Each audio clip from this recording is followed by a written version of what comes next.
YS Jaganmohan Reddy నిన్న media సమావేశంలో మాట్లాడిన మాటలకు మంచి ప్రచారమే లభించింది. గడుసుదనం అమాయకత్వం తెలియదు కానీ సెకీతో సోలార్ పవర్ ఒప్పందం చేసుకున్నందుకు తనకు శాలువా కప్పి సన్మానం చేయాలని ఆయన అనడం ఆ ప్రచారానికి దారితీసింది. జగన్ భాషలో గిట్టన మీడియా ఆయన అంటుంటారు కదా, గిట్టన మీడియా. ఆ గిట్టన మీడియా ఈ శాలువా కప్పాలన్న మాటను పైకి తీసుకొచ్చి జగన్ గాలి తీసింది.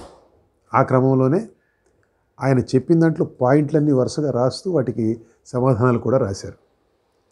అయితే ప్రచారం అన్నాక అది ఏ ప్రచారం అయినా కానివ్వండి, నెగిటివ్ ప్రచారం అయినా పాజిటివ్ ప్రచారం అయినా ప్రచారమే కాబట్టి జగన్ ప్రెస్ కాన్ఫరెన్స్కి మంచి ప్రచారం లభించినట్టే లెక్క. ఇక ఆయన సొంత మీడియా సాక్షిలో సహజంగానే పేజీలకు పేజీలు రాశారు. ఎంత యజమానైనా ప్రెస్ కాన్ఫరెన్స్కు 2 పేజీలకు పైగా కవరేజ్ ఇవ్వడం కొంచెం హాస్యాస్పదంగా ఉంటుందండి అని వారికి ఎవరైనా చెబితే బాగుండు. సరే, ఇక అసలు విషయానికి వస్తాను. అన్నయ్య ప్రెస్ కాన్ఫరెన్స్పై తాజాగా చెల్లెలు షర్మిల స్పందించారు. శాలువా కప్పడం కాదు, జగన్ ఏకంగా ఆస్కార్ అవార్డుకు అర్హుడు అని ఆమె ఎక్స్లో ఒక పోస్ట్ పెట్టారు, వ్యాఖ్యానించారు. ఆ పోస్ట్లో ఆవిడ వేయాల్సిన ప్రశ్నలన్నీ వేశారు. చాలా పదునైన భాష వాడారు. షర్మిల జగన్పై విరుచుకుపట్టు ఇదే మొదటిసారి కాదు. జగన్పై ఆమె చాలా తరచుగా విమర్శలకు దిగుతున్నారు. తడవకు విమర్శ పదునెక్కుతున్నది. అధికార పక్షంపై కూడా షర్మిల విమర్శలు చేస్తున్నారు కానీ జగన్పై విమర్శలకు ఆమె ఎక్కువ ప్రాధాన్యత ఇస్తున్నారు. ఆ విమర్శలకే, ఆవిడ అన్నపై చేసే విమర్శలకే మీడియా కూడా ఎక్కువ ప్రాధాన్యత ఇస్తున్నది. చెల్లెలి విమర్శలతో జగన్ ఉక్కిరిబిక్కిరవుతున్నారు. ఆ విమర్శలకు జగన్ దగ్గర సమాధానాలు లేవు, సమాధానాలు చెప్పలేరు. చెల్లెలి దాడిని జగన్ నేరుగా ఎదుర్కోవడం ఇంతవరకు జరగలేదు. ఇంతవరకు ప్రెస్ కాన్ఫరెన్సుల్లో ఆయన పెట్టిన మీడియా కాన్ఫరెన్సుల్లో ఎక్కడ కూడా ఆమెపై విమర్శలు చేయలేదు, ప్రత్యక్షమైన విమర్శలు. త్వరలో అది జరుగుతుందేమో కూడా. కానీ కమ్యూనికేషన్ స్కిల్స్లో షర్మిల ప్రతిభ ముందు జగన్ దిగదుడుపని అందరికీ తెలుసు. ఆయనను వెర్రిగా అభిమానించే వారికి కూడా తెలుసు. ఈ వెర్రి అభిమానులు కొన్ని కారణాల వల్ల వెర్రి అభిమానులు, వారి కారణాలు ఉన్నాయి కొన్ని, వ్యక్తిగత లాభంతో సహా. కాబట్టి వారు షర్మిల మా జగనన్న చెల్లెలే కదా పోనిలే అని అనుకోరు. అన్నపై రాజకీయ విమర్శ చేస్తున్న చెల్లెలపై వ్యక్తిగత విమర్శకు దిగుతారు. దాని విమర్శ అని కూడా అనలేము. నిజానికి వ్యక్తిత్వ హననం, శీలంపై చాలా దారుణమైన దాడి.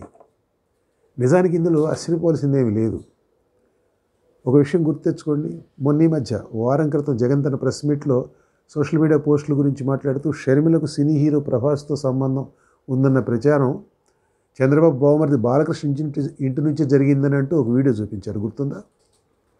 ఎప్పుడో గతంలో జరిగిన సంగతులను అవి చెల్లెల క్యారెక్టర్పై బురద జల్లే సంగతులైనప్పుడు ఏ అన్న అయినా మళ్ళీ మీడియా ముందు ప్రస్తావిస్తారా?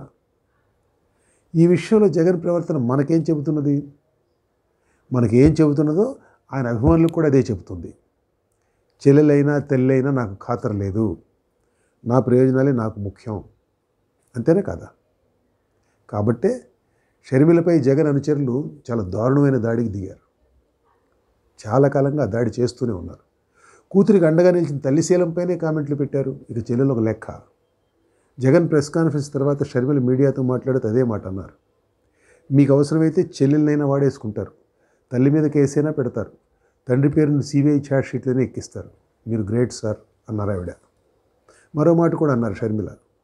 చెల్లెలపై మీకు అంత ప్రేమ ఉంటే మరి 5 ఏళ్ల పాటు అధికారంలో ఉండగా బాలకృష్ణపై కేసు ఎందుకు పెట్టలేదు అని అడిగారు. అదే సందర్భంలో ప్రభాస్తో సంబంధం ఉందన్న ఆ ప్రచారాన్ని గత 5 ఏళ్లుగా మీ సైతాన్ని సైన్యం చేత ప్రాపగంట చేయించింది మీరు కదా అని జగన్ను ప్రశ్నించారు. అన్నా చెల్లి వివాదంలో నిజానికి దాపరికాలు ఏమీ లేవు, ఏం మిగల్లా. షర్మిల ఎప్పుడైతే తనకు వ్యతిరేకంగా బయటకు వచ్చారో అప్పుడే ఆమె జగన్కు శత్రువు అయిపోయారు.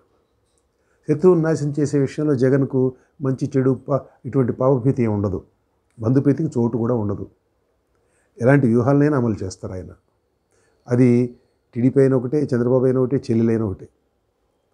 ఆ సంగతి బయటి వారికన్నా షర్మిలకు బాగా తెలుసు.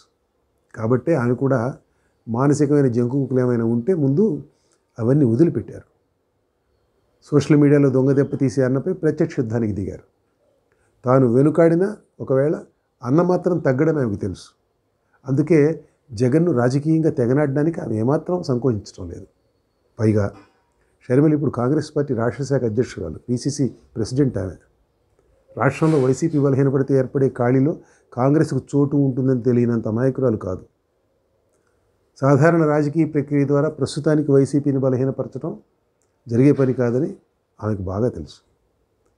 జగన్ బలహీనపడితే మాత్రం వైసీపీ ఆటోమేటిక్గా బలహీనపడుతుంది. అవినీతి ఆరోపణల కేసుల్లో ఉచ్చు బిగుసుకోవడాన్ని మించి ఇప్పటికీ ఆయన బలహీనపడే మార్గాలు ఏమున్నాయి? కళ్ళ ముందు ఏం కనపడుతున్నాయి? ఏదో ఒక దారిలో జగన్ బలహీనపడటం షర్మిలకు రాజకీయ అవసరం. దానికి వ్యక్తిగత కక్ష తోడైంది. అన్నపై వ్యక్తిగత వైరంతోనే ఆమె రాజకీయ ప్రవేశం చేసిన సంగతి మనం మర్చిపోకూడదు. కాలక్రమేణా తర్వాత ఆమె రాజకీయ లక్ష్యాలు కూడా బలపడి ఉండొచ్చు రాజకీయ ప్రవేశం జరిగిన తర్వాత. కానీ ఆమెను మొదట ముందుకు తోసింది మాత్రం మనసులో గూడు కట్టుకుపోయిన పగ.